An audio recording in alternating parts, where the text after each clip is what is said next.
Hi, I'm Patrick, and this is the Mach-E vlog / EV Explored, and we're here at CES, which something that's become like an annual tradition. We're reading with Blink Charging and Mike Battaglia. Did I say that right? You did. You always do. The CEO-elect of Blink Charging.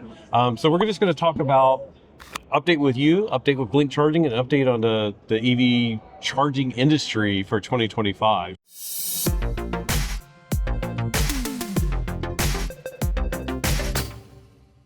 So first of all, let's dive in. Like, you are now CEO-elect of Blink Charging. Are you excited? Oh, of course. Yeah, it's a phenomenal opportunity, and what can you say? The team is the best, and they seem to be rallying, with this move. So yeah, it's of course it's great. So with that in mind, that means you're going to be calling the shots for Blink for 2025. Like, what are the big changes that have been happening, and what's big coming up for Blink Charging in 2025? Yeah. So first of all, great question. And let me first start with a little bit about the culture at Blink. So first of all, we have an incredible team, and I would say that not one person calls the shots. It's the team calls the shots, and it's an important distinction, right? It's really about everybody at the company having a shared vision and then making decisions that march us towards that vision. Yeah. So what's coming up in 2025? Well, number one, it is really continuing to execute the strategy that we've laid out, and that strategy is to offer a full suite of EV charging solutions, network services, to be vertically integrated and own the whole technology stack, so that when somebody does business with Blink, it is seamless from end to end. That's number one. Number two, it's Blink's ambition to be really one of the largest owner-operators of EV charging infrastructure globally. And globally, I really mean in the markets that we principally participate in, which is North America and Europe. So for the viewers that don't know what does owner-operator mean, it really means that a company like Blink will actually physically own that charger, let's say at a shopping center. So we don't own the property of the shopping center, right, but we partner with them and we say, hey, look, you're really good at owning a shopping center. We're really good at owning EV charging infrastructure. Let us take care of that for you. We'll put the charging infrastructure in at no cost, and we will earn our return on investment by people using it. So really, those are the two things that are really our guiding principles, I guess, as you go into 2025. I'm going to go out on a limb, and I'll say, like, one of the advantages of doing that as well is that you're not putting your name on a charger that somebody else owns, and then you're reliant on them being responsible for maintenance and ignoring maintenance. Bingo. Yeah. It's actually one of the absolute most important aspects of it, where we don't have to, we control our own destiny. And for lack of a better term, we have skin in the game. So if the charging station is down, we are inherently motivated to make sure that it's up and running, it gets fixed, because it's the only way that we earn a return on that investment is to make sure that that's up and running. Yeah, because it's funny, because there's another company, I won't go in to what their name, but their name is on the charger, and if you call in and complain that this charger's not working, they're like, the property owner, it's their responsibility to fix it, because they don't have skin in the game, even though their name is on the label. And it's frustrating. Like as an EV driver, I don't care. I just want it fixed. Exactly. From a driver's perspective, it's not your problem, so to speak, right, as to who owns the charging station. But the truth is that we struggle with those same things. So we've sold thousands and thousands of charging stations out into the market.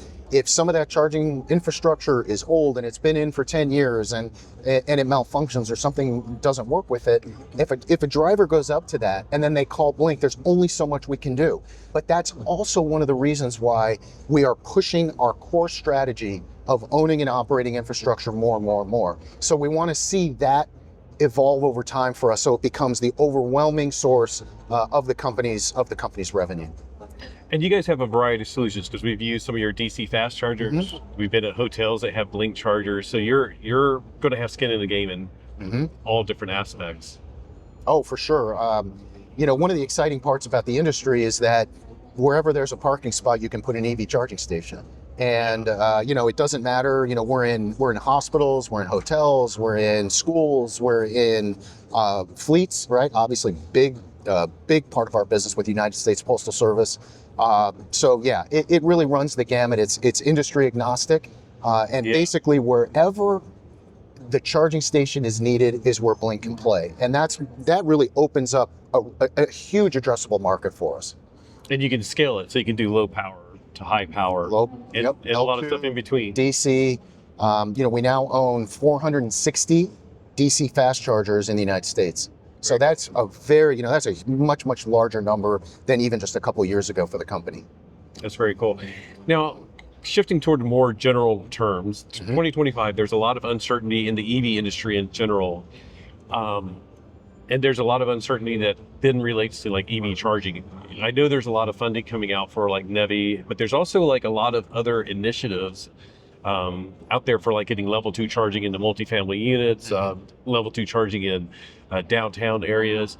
Are you seeing like anybody like pulling back, or do you think, in some ways I see like this is the turning point year. We're going to see a lot of investments, a lot of that funding actually hitting the ground.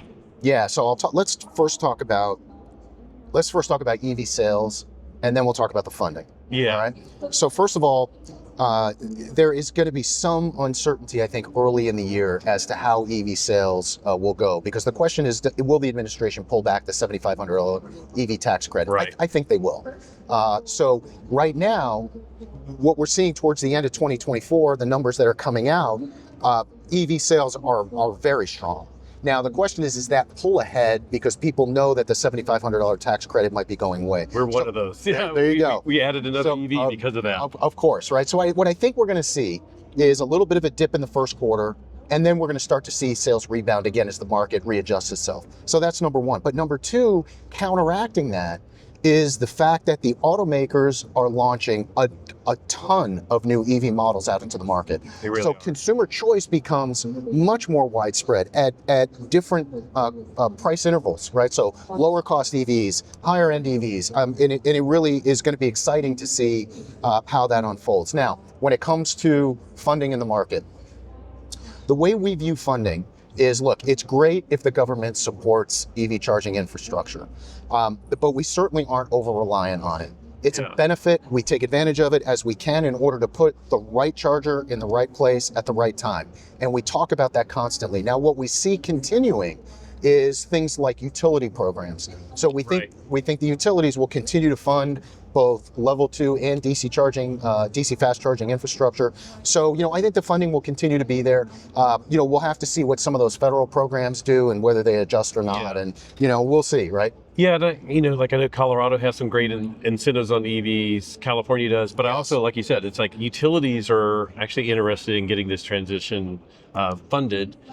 Because they see it as a source of income. Why not? So yeah, I think it's going to take a little bit more creative looking, buying EVs as well as getting the EV infrastructure in the ground. In the ground. Yep.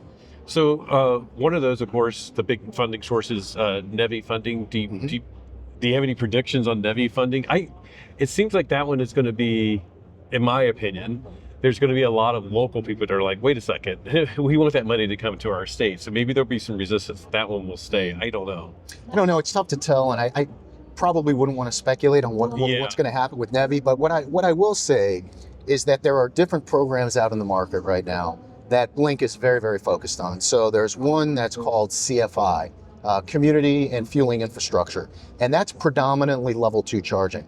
So we are actively pursuing CFI opportunities because they're really interesting. They enable us, those opportunities will enable us to own and operate charging stations at a pretty wide scale. Yeah. So, we'll see how that turns out. Early indications are positive for us, but how NEVI's going to turn out, anybody's guess. A lot of this, I think it's just a crapshoot on how it's going to end. Yeah, I think I think a lot of projects are still going to get installed. I think it's going to move forward. I think the question is longer term. What's going to happen.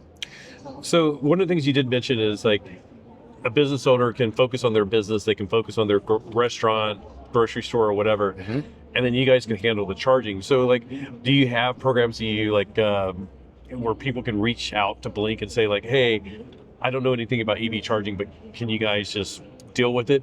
And in those cases, like, how is that handled? Like, do you evaluate and see, like, is it a good spot or not? How does that work? Yeah. So when we own and operate charging infrastructure, obviously we have to deploy that capital in a responsible way. So what does that mean? It means making sure to the best of our ability that we've analyzed that site, meaning we've analyzed the address and said, hey, we think that based on the performance of other charging stations in the area or based on a similar type property where we've installed previously that's performing well, that we will have a good chance of success of moving forward with that. So we actually have an entire team. Our sales operations team has pretty sophisticated analytical models at this point that help them understand our potential for success. So yes, we run that through the sausage machine, if you will. Yeah. The second piece is that if a property owner is interested in that, just reach out to us. Go to the website, send us an online form, call us. There's lots of different ways to contact us. But yeah, sure. Step one, contact you. Yeah, and by the way, there's no cost. I mean, one of the things we do is say to a property owner, hey, you have nothing to lose. If you're interested in this potentially, let us look at your properties and we'll let you know whether or not, what we think of them and what the models show. Yeah. If they're in like middle of nowhere, North Dakota, no offense to North Dakota, it's probably not going to happen, but exactly. There's a time and a place for that too. But, in terms of us owning and operating, we're targeting really more dense metro market areas that have lots of traffic, things like that. And I assume one of the factors that plays into it as well is like, can you get maintenance in that area? Because you don't want to like deploy it, again, no offense to North Dakota, in North Dakota where it may be harder to get a certified EV charger technician in that area. But like in SoCal, I'm sure there's, everywhere you turn, there's one.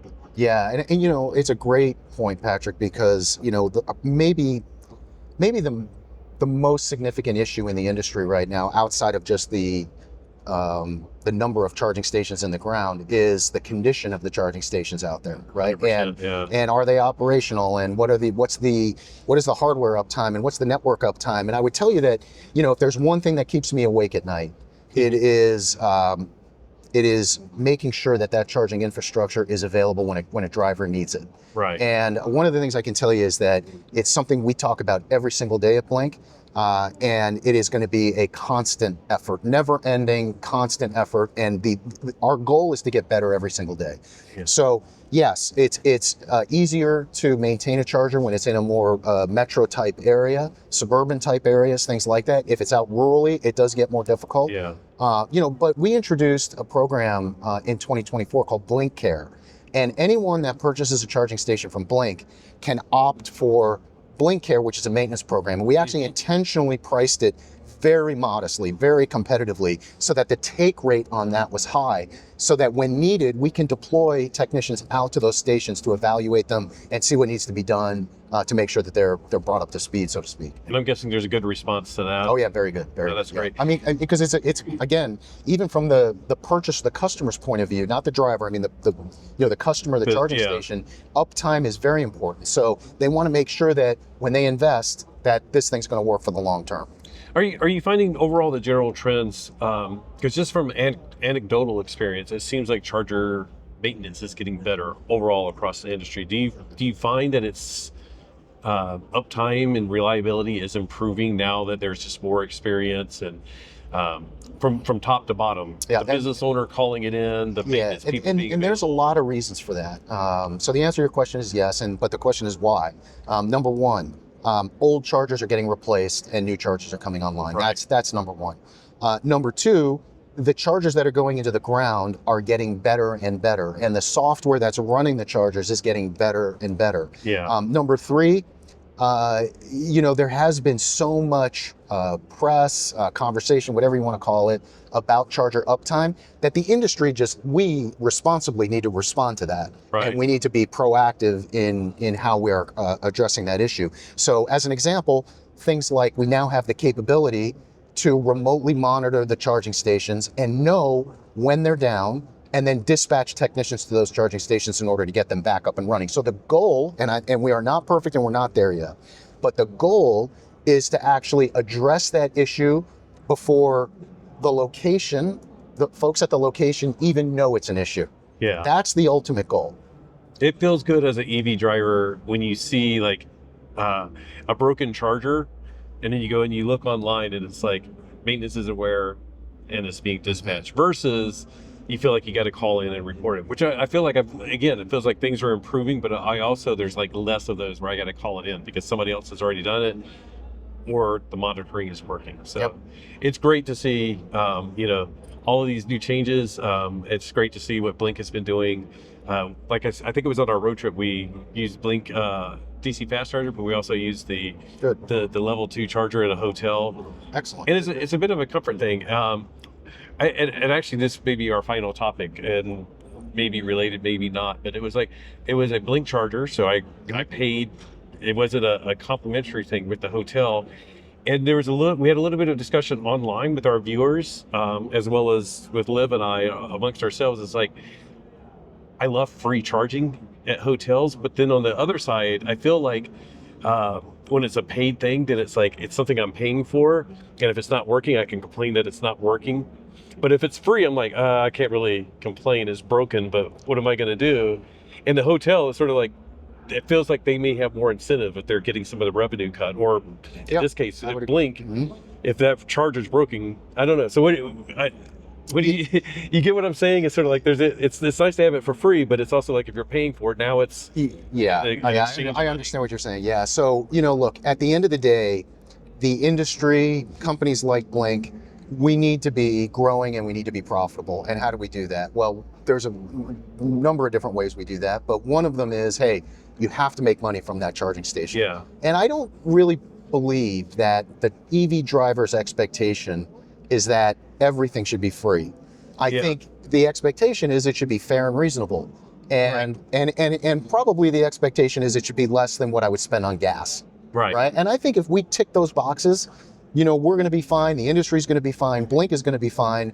And, we'll make sure that we continue to maintain those stations and get them working. Yeah. Because the way I looked at it is, it was a little bit less than a EA fast charger that was 10 miles down the road, or however many miles down the road. But I woke up with 100% charge, saved a little bit of money. I had no problems with that. And that's the beauty, by the way, of EV charging, is this notion of distributed energy. Yeah. And putting a charging station where I eat, live, work, play, and so I'm doing two things at one time. I'm sleeping while my car's fueling. Yeah. I'm shopping while my car's fueling. I'm at a restaurant while my car's fueling. And I'm not making a separate trip to do that. Yeah, we've talked about that on our channel some of like having EV charging at a hotel. Like if every hotel had EV charging, imagine how much less DC fast charging overall you'd have to do, and how many less DC fast chargers you'd have to have. And it's like, it's not going to fix every situation if you're going on a very long road trip, but like coming up here, from our house, it's just over 300 miles. Start with 100% charge gets us almost all the way here. Yeah. And instead of spending 50 minutes of charging, it's 5 minutes of charging, we're ready to go. Exactly. And and we constantly say this, is that there is the right application for level 2 and there's the right application for DC fast charging. Right. And we need both. We just have to remember that level 2 charging can be deployed much more quickly at lower cost, and it's visible within the community, which lowers the barrier for entry for people purchasing an electric vehicle. They see that infrastructure, and so then they say, I can charge this car, and that is one of the hurdles to get over for me making a decision as a consumer to go with an electric vehicle. Yeah. So let's get the level 2 charging stations out there. Let's continue to build out the highway corridors with DC fast charging and where it's needed most. And if we do that and we do it right and where it's needed, again, sky's the limit, and this thing's going to keep going. Well, I'm excited for 2025, excited for you and your new position. Thank you. And excited for Blink Charging. So thank you for spending time with us today. Thanks, Patrick. Yep. Hope you have a great rest of CES. Yeah, likewise. All right, thanks. Thanks.